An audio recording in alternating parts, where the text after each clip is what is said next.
Bonjour, je suis de retour. Désolée, ma caméra était terminée. Ma batterie était vide.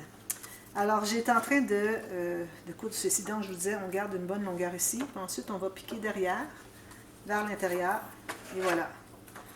Ensuite, on fait les nœuds. Alors, les nœuds, c'est bien, bien important pour ceux qui n'ont jamais vu encore. Alors, premièrement, on doit avoir une bonne tension pour que tout reste bien ensemble. OK? Alors, moi, j'aime bien faire 2 tours avec la ficelle de droite par-dessus. Là, je centre par rapport à ici ou ici. Vous voyez, on peut jouer. Alors, je centre mon nœud. Je mets mon doigt dessus. Ensuite, je vais passer celle-ci dessous l'autre. Je serre bien. Là, je vérifie en tirant les deux côtés. Ah, lui, j'ai pas fait dans le bon sens. Un petit peu. Je pense que je vais y arriver. Alors, j'aime bien tirer pour voir si ça ne fonctionne pas. Je vais couper un petit bout.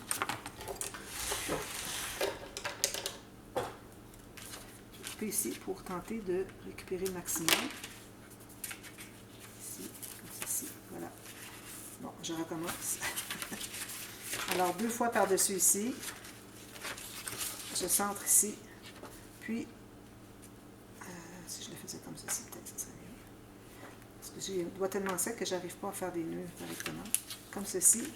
Là, si je tourne, vous voyez, là, ça se défait tout. Ça veut dire que j'avais les 2 nœuds dans le même sens.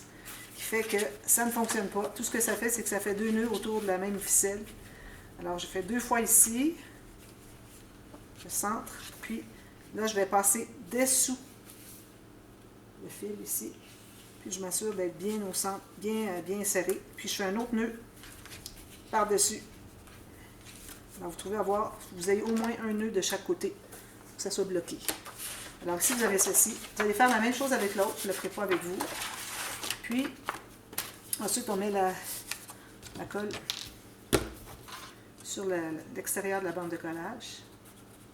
Puis là, je vous avais parlé tout à l'heure de la tempête. J'ai dit, je vais vous montrer, mais attendez, je vous montre ça à la fin de cette vidéo aussi. On a quasiment presque terminé. Alors, voilà. Alors, vous voyez pourquoi est-ce que je n'ai pas arrondi mon coin, c'est parce que lui, il va arriver tout juste là. Puis, si j'avais arrondi mon coin, il aurait fallu que je descende, donc ça enlève l'espace. Alors, il faut que votre cahier ici, votre feuille pliée en deux, se contienne ici, c'est certain. Sinon, il faut la couper. Alors là, je m'installe sur le petit rabat que j'ai ici, qui est par-dessus. Je m'assure d'être bien droite. De gauche à droite, le long ici. Parfait. Puis, je suis le long de mon rabat ici. Là, je parle du cahier, du dessus du cahier. Les feuilles à l'intérieur, c'est autre chose, sont plus petites. Donc, sont moins étroites. Elles sont plus étroites. Donc, c'est normal qu'elles ne soient pas exactement égales. Voilà. J'ai mal au doigt ce matin. Comme ceci. On presse tout ça. Ici, attention, on a un gousset. Peut-être que je vais aller presser à l'intérieur ici. Voilà, ça soit bien égal ici. Puis aussi, vous savez, quand j'utilise mon papier sablé, alors souvent, ce que je peux faire aussi, c'est avec, vous savez, les effaces en caoutchouc. Vous passez ça sur où est-ce qu'il y a les petites déchirures de papier, puis ça fait un beau fini, ça enlève tout ce qui dépasse. Alors ici, c'est certain que je vais arrondir les coins. Alors quand je vais avoir mon deuxième cahier qui va être installé ici en bas, avec les pages, la même chose. Dans les pages, je peux les faire soit les premières en bas et celle-ci par-dessus, comme vous voulez. Alors là, on va se trouver à fermer lui, puis fermer lui. Donc ici, moi, je pense que ça prendrait un certain fermoir pour garder tout ça ensemble, parce que sinon, ça va vouloir ouvrir. Alors, je vais faire un fermoir quelconque. Je pense que je vais faire des onglets rotatifs, j'en ai pas fait encore. 2 onglets rotatifs, faire différents plutôt que juste un. Quand j'ai large, moi, je préfère mettre 2 quand j'ai très large ici. Parce que si vous mettez juste un, ce qui va arriver, c'est que les pointes vont retrousser comme ça. Tandis que si vous mettez ici, ben là, elles ne retroussent plus, sont plus à plat.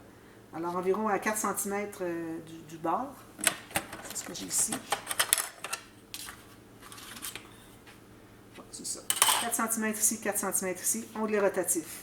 Alors, onglet rotatif, ça veut dire que où est-ce qu'on installe nos onglets rotatifs, qui est ici. On doit mater avant. Alors ça, c'est le petit rabat du deuxième cahier. Okay. On mate ici, papier.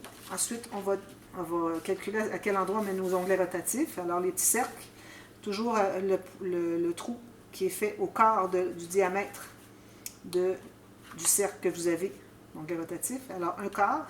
Si vous avez un sens dans votre papier, il faut que, à la position fermée, ça veut dire que vous avez un quart ici, 3 quarts ici du cercle. Vous avez votre trou ici avec la tâche parisienne. Il faut que ça soit dans ce sens-là. Si vous avez des petites bougies, quelque chose, dans ce sens-là. Puis, quand vous allez le tourner à l'extérieur, pour décider exactement à quel endroit vous allez l'attacher, il faut que le 1/4 qui est ici maintenant, puisqu'on l'a tourné, il faut que votre point d'attache fait que le 1/4 du cercle libère ici, que vous puissiez l'avoir, que quand vous l'ouvrez, que vous puissiez ouvrir votre rabat. Sinon, s'il est trop près, ça reste coincé, ça ne fonctionne pas. Puis, quand vous le refermez comme ceci, l'attache est ici, puis tout se garde bien fermé. Alors, je l'ai fait souvent en tuto. Si jamais vous avez des questions, parce que vous ne l'avez jamais vu, dites-le-moi, je trouverai un tuto. Sinon, c'est très facile à comprendre. Puis, je pense que vous savez de quoi je parle, ceux qui l'ont déjà vu. Alors, voilà. Ensuite, ce que je vais faire, moi, je vais tout simplement mettre espace photo ici. Espace photo ici. Si on regarde ce que ça nous donne, alors, supposons que j'ai ça ici, que je rentre à l'intérieur, que je vois vraiment, je suis capable de le fermer. Bon, voilà. Alors, ici, vous voyez, ça arrive tout juste. Puis on a des photos à rajouter. On a quand même l'espace, vous voyez ici. Alors ça va. Ici, on va être correct parce qu'on a de l'espace au centre pour mettre les photos. À la limite, si vous voyez que c'est trop, si l'album est à vous, si vous voyez que ça fait trop épais, ben, au lieu de mettre une photo, peut-être pourriez mettre un journaling, peut-être mettre une photo ici, l'autre la mettre ici, donc ça fait juste une d'épaisseur. Vous mettez du journaling à côté, à condition de ne pas le mater. Si vous matez, là, vous venez de rajouter l'épaisseur. Moi, je ne marque pas les feuilles ici pour les photos, je laisse ça libre. Surtout que l'album n'est pas pour moi, donc j'aime bien laisser des espaces libres. Les gens peuvent faire des compositions comme ils veulent, avec des photos, des petits embellissements, tout ça. Écrire autour, alors c'est bien d'avoir ça. Et puis, alors moi, je ne les mate pas. Donc, si vous voulez calculer un espace photo, calculez une ici, une ici, une ici, une ici, puis vous en avez encore la même chose ici. Donc, il faut vraiment ne pas dépasser le gousset qu'on a ici, qui est de 7 mm. Vous voyez? J'avais parlé à la partie A. Allez revoir ceux qui se demandent pourquoi je parle de 7 mm plutôt que 8. Allez revoir la partie A de cette vidéo. Alors là, moi, je vous amène voir. Là, on dirait qu'ils vendent beaucoup moins. Je vous amène voir la tempête. Alors là, on a beaucoup moins de vent. Tout à l'heure, il ventait, c'était incroyable. Alors, on a la neige. Regardez. Là, ben, les montagnes qui sont là habituellement, on ne les voit pas. Alors, c'est pas terminé. Ça continue. Alors voilà, je vous reviens demain pour la suite. Bye bye.